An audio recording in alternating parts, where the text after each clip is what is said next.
gars, j'espère que vous allez bien. Alors aujourd'hui on se retrouve pour un tout nouveau vlog qui est au Monténégro. J'ai absolument pas pu filmer le début du voyage, donc l'avion, genre de la France au Monténégro, parce qu'il y a eu des problèmes d'avion, donc on a limite failli rater notre avion, donc c'était vraiment pas possible. Donc du coup on commence par cette introduction. Donc on est au Monténégro et aujourd'hui c'est notre première journée. Donc on est ici pour 4 jours. Donc là aujourd'hui on va faire donc Kotor et les alentours. Là je vais vous filmer tout ça, donc je suis trop désolée pour l'introduction, mais vraiment il y a eu un gros problème de trajet en fait. Je vais vous filmer tout ça et voilà quoi, let's go.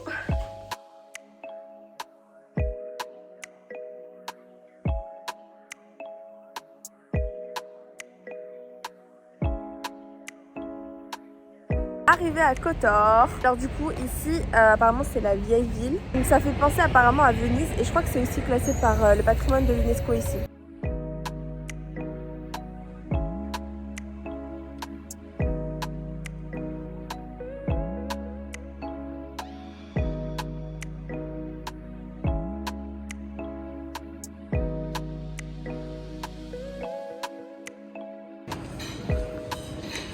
Alors là tu mets ici mais MDA en fait.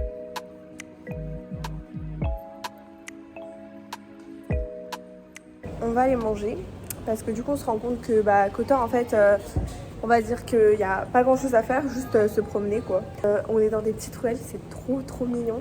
Et du coup après manger on est censé du coup aller sur une île si on a le temps parce qu'il fait nuit tôt ici. Et genre il est bientôt 15h et genre à 16h40 ou 17h il fait nuit en fait. Comme en France.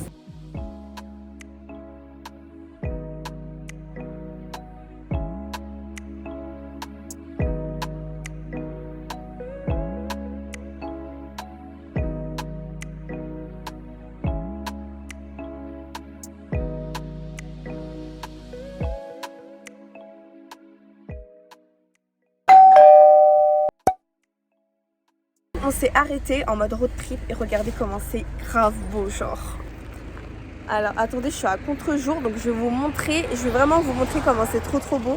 En plus il y a le soleil et tout.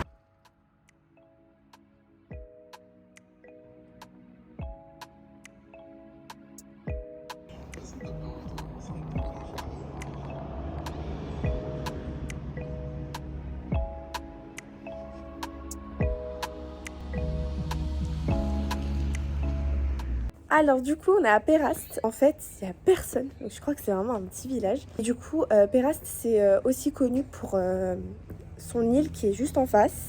Il faut prendre un bateau et en fait c'est une île où il y a donc une église, donc c'est vraiment une île plate avec une église dessus en fait. Et c'est vraiment magnifique. Elle est juste ici en fait l'île de Péraste. Et donc du coup l'idée c'est de prendre le bateau pour aller là-bas. Donc là je sais pas ce que c'est. C'est entouré des fjords. C'est vraiment trop beau.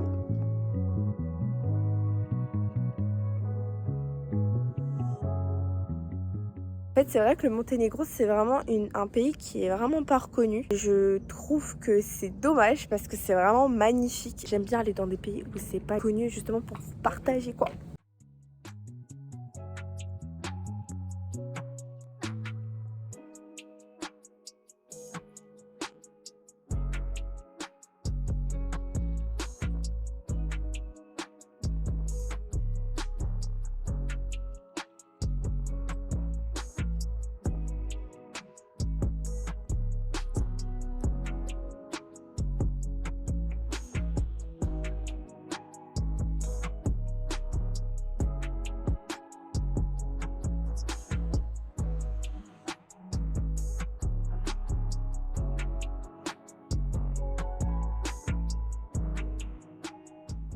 Il y a juste une église ici. On la prend en fait depuis là-bas. Et c'est genre 2 minutes de bateau. Et du coup on arrive ici. Voilà. Mais quand même c'est vraiment beau. Et c'est quand même un truc de ouf quand tu dis que c'est une île où il y a juste une église et en plein milieu des fjords. C'est vraiment trop beau.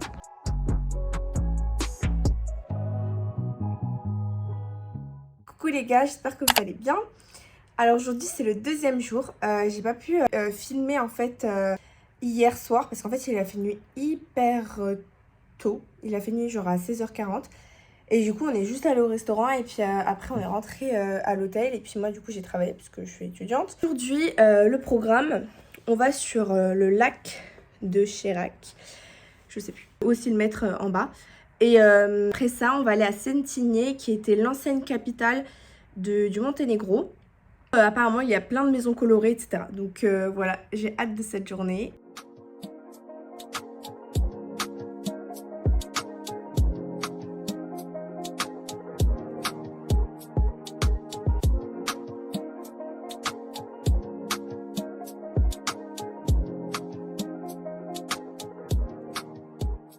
Arrivé d'après le GPS, sauf qu'en fait ça affiche rien du tout. Alors déjà on a archi pas la direction du lac.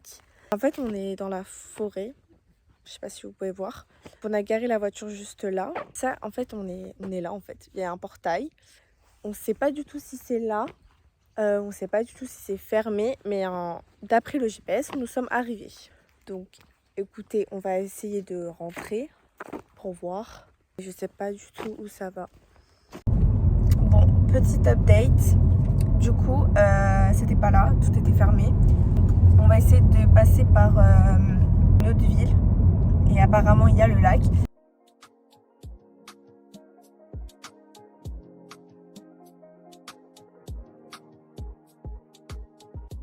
Les gars, du coup on a trouvé l'endroit pour faire du bateau sur le lac. De base on voulait juste voir le lac. En fait c'est archi pas marqué en fait sur la map. Enfin, si jamais vous allez au Monténégro et que vous voulez visiter ce lac, il faut vraiment que vous allez sur votre Google Maps, vous tapiez donc le lac Chotard, je sais plus, je vais mettre le nom en bas. Vous allez aux alentours en fait du lac. À un moment donné, vous allez voir qu'il y a des points de vue et également quelque chose qui sera marqué comme King Fishing ou King Fisher, et ça sera ici que vous pourriez faire en fait du bateau. Attention, je vais tout marquer en bas. Là, on va faire le bateau et c'est 25 € par personne. En vrai, ça va. Et on fait le tour. C'est 1h10 1h30 de promenade. Donc franchement, c'est trop bien. On va voir ce qu'on va faire. C'est trop stylé. Yes, Oui. ok, parfait. Là, du coup, on mange et après on y va.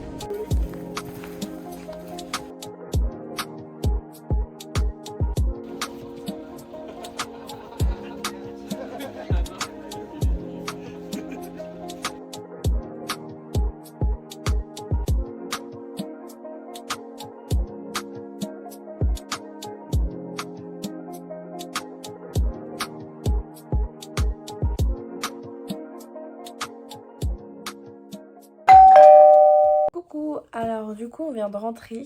On a grave appris un truc avec Maëlle aujourd'hui. On avait trop envie de manger fast food et en fait au Monténégro il n'y a pas de McDo. Et du coup on s'est renseigné dessus parce qu'en fait il y a déjà eu un McDo je crois dans les années 2000. En fait ils ont interdit toutes les chaînes de McDo ou les franchises de McDo ici pour laisser développer les nouvelles chaînes de fast food en fait du pays. Je trouve ça hyper intéressant en fait au final. Quand on se dit ça, c'est vrai que imaginons je veux développer je veux créer une chaîne, une franchise ou une chaîne fast-food. Je sais que ça n'égalera jamais le McDo. C'est vrai que pour le Monténégro, pour ça, c'est hyper bien réfléchi. En plus, vraiment, moi qui suis difficile, c'est hyper bon. Franchement, c'est vraiment trop bon. Je cuisine très très bien. Enfin, je sais pas, on n'a pas mangé en fait la spécialité d'ici. Mais en tout cas, on a fait beaucoup de restaurants et en tout cas, ils cuisinent très très bien. Coucou les gars, j'espère que vous allez bien. Alors aujourd'hui, c'est jour 3 au Monténégro. Et c'est notre dernier jour aussi. On part demain. Il fait pas très beau. Il pleut. Attendez, regardez. Alors voilà, donc c'est magnifique, mais du coup il fait pas très beau. Alors aujourd'hui, ce qu'on a prévu de faire, c'est d'aller à Sentinje. Donc c'était justement ce qu'on devait faire hier, on n'a pas eu le temps par rapport à la nuit qui tombe hyper vite ici. Ensuite, dans Sentinje, où je crois que c'est aux alentours de Sentinje, on nous a recommandé d'aller à la Lipa Cave. Je ne connais pas encore l'histoire, mais je vous dirai l'histoire de cet endroit-là. Donc voilà, aujourd'hui ça va être une journée chill.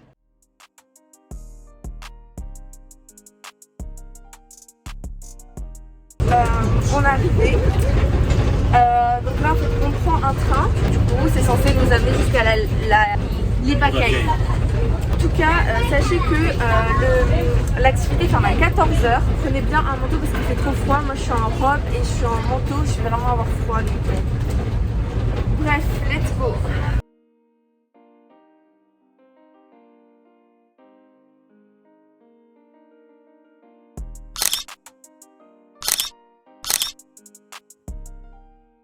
Du coup, on sort de la sortie à la cave. Malheureusement, on n'avait pas droit aux vidéos, donc j'ai pu faire que des photos. J'ai quand même filmé un tout petit peu, mais ça sert à rien. Là, on rentre, enfin on va à Saint-Igny, puis après on rentre à la maison, puisqu'il va faire nuit. Voilà, alors nous sommes arrivés à Saint-Igny. Du coup, il est, je crois, il est 15h40 et il fait nuit dans 1 heure. Et le but, c'était du coup de visiter pleinement la ville, aller au Palais Royal, etc., etc. Mais dans tous les cas, c'est dimanche et c'est fermé. Donc on s'est dit, on va faire un petit tour parce que dans tous les cas, les maisons, elles sont colorées, c'est super mignon.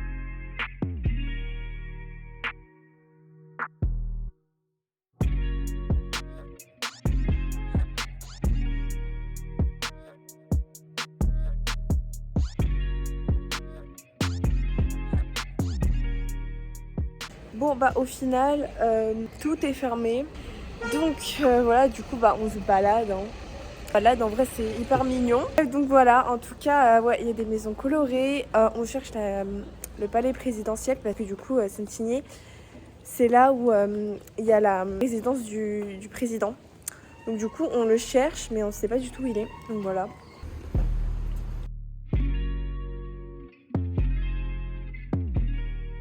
Bon du coup on a trouvé le musée national du Monténégro, mais il est fermé. L'architecture est vraiment hyper belle. Ensuite, ça c'est quoi? Alors on a aussi une très belle façade qui est juste en face de moi. Regardez. Je sais pas du tout ce que c'est. Regardez, on s'est arrêté à un truc pour manger, un fast food. Et regardez comment c'est archi pas cher. On a des burgers à 3,60 €, qui sont servis aussi avec des frites. Alors qu'en France, c'était des burgers à 13 € genre. Enfin bref, c'est vraiment pas cher. Bon, coucou. Alors, on est bien rentré de Saint-Igny. Donc on a mangé un petit fast-food qui s'appelait Metro Food. Je vous avais dit que le McDo, tout ce qui était grosse chaîne fast-food comme le KFC, etc. n'existait pas. Et en fait, du coup, on a mangé un Metro Food et c'est trop bon. Et c'était archi pas cher. Le burger, 3,60 €. Donc on a pris 2 burgers, du coup, moi et Maëlle. Plus un tacos, c'est une sorte de pain grillé avec du chicken, de la salade, etc. Comme une tortilla. Donc du coup, tout ça, 17,90 €. Donc c'est limite moins cher qu'un McDo à 2 en fait. Je vais vous dire, c'était que je vous avais pas fait de room tour du coup, vu qu'on est rentré, quand on est arrivé au Monténégro, c'était un petit peu, il faisait nuit, on était fatigués, il y avait des problèmes d'avion, enfin bref. Donc du coup, je vous montre un petit peu la chambre. Donc on arrive ici, donc... Là, donc, on a l'armoire pour ranger. Un lavabo qui est ici. Ensuite, on a la chambre. La salle de bain, excusez-moi. Hop, la salle de bain. La petite douche. Le lit. Et ensuite, on arrive au niveau de la vue, en fait.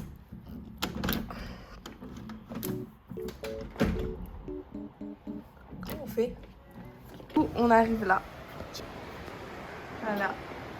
Avec la piscine dehors, mais bon, personne n'utilise. Et là, du coup, en face, on a la mer et des montagnes qui ne se voient pas parce qu'il fait nuit.